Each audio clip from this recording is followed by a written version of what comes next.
Hi, I'm Lisa, and thanks for stopping by Unlimited Book Reviews. Today we're reviewing Nameless Fate by Stephanie West, and here's a picture.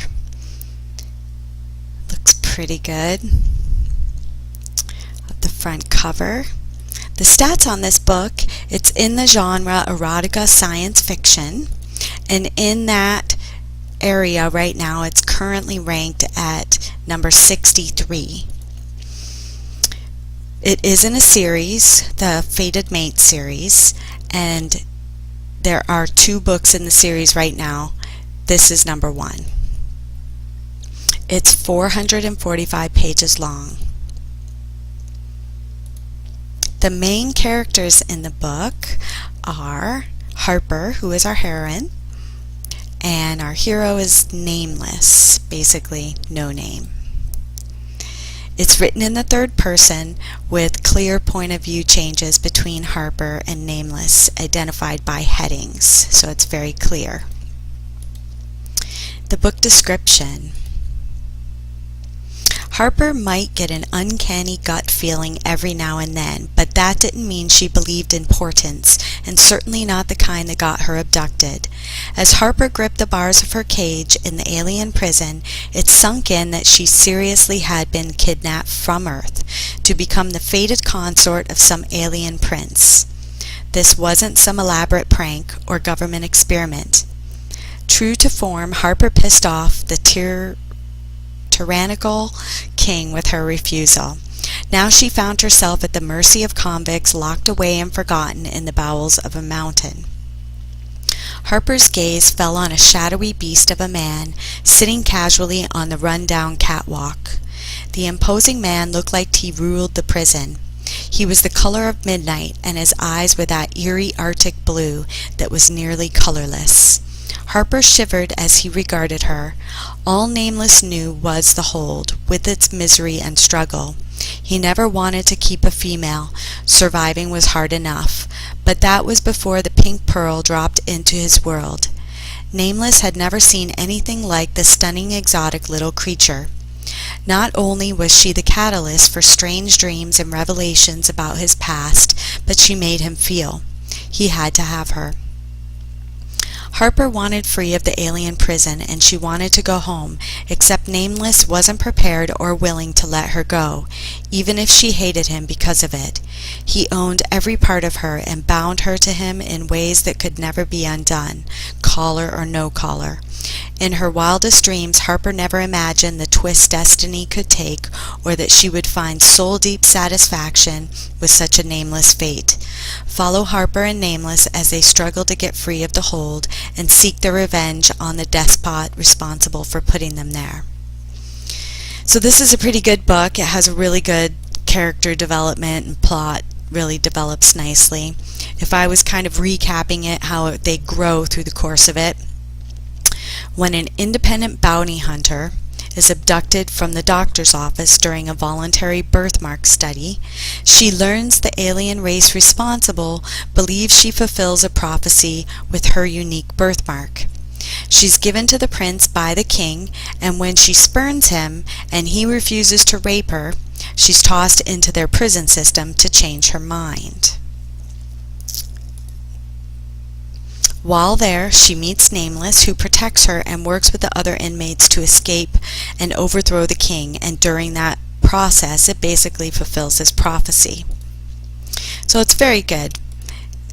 The storyline, the originality somewhat, it kicks off with the woman, ending up in the prison system and having to find the guy to protect her, which is a nice plot, but not super original, but it does get different from there.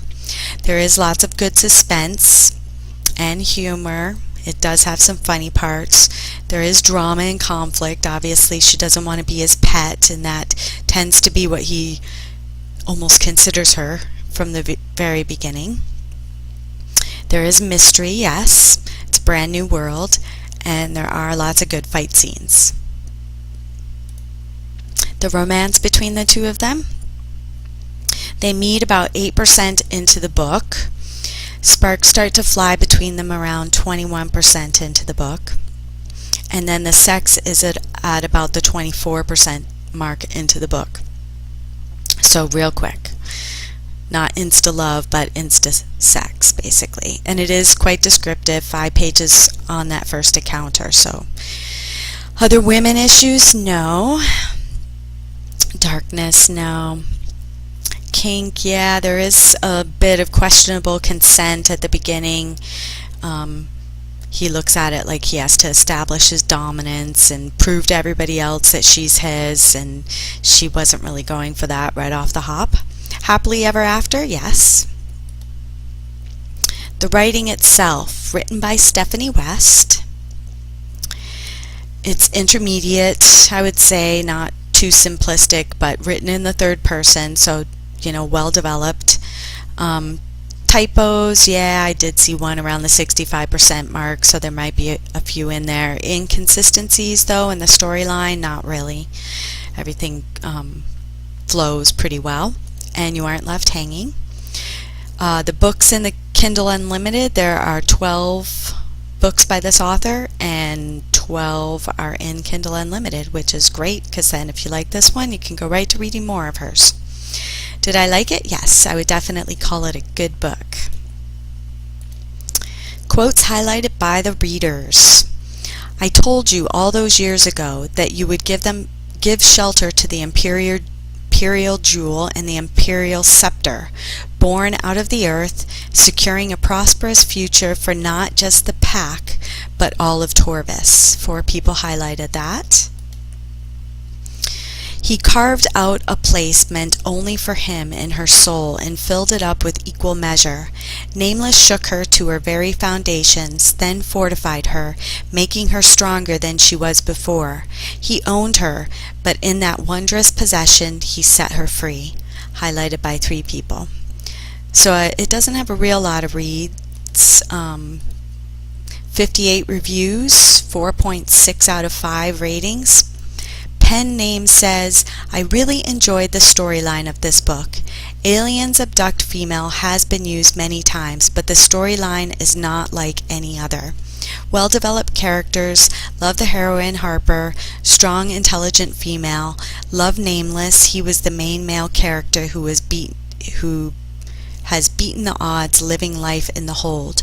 When these two come together, it's fireworks. So it was good. Linda's heading said, a must-read epic story for readers of sci-fi romance. And the lower end of the spectrum, 2 stars by Amazon customers whose heading said, meh. The body says, I really like this author's other books, and this one started off great. Lost interest at the 60% mark and struggled through the rest. The action was just boring. Not a satisfying read, unfortunately.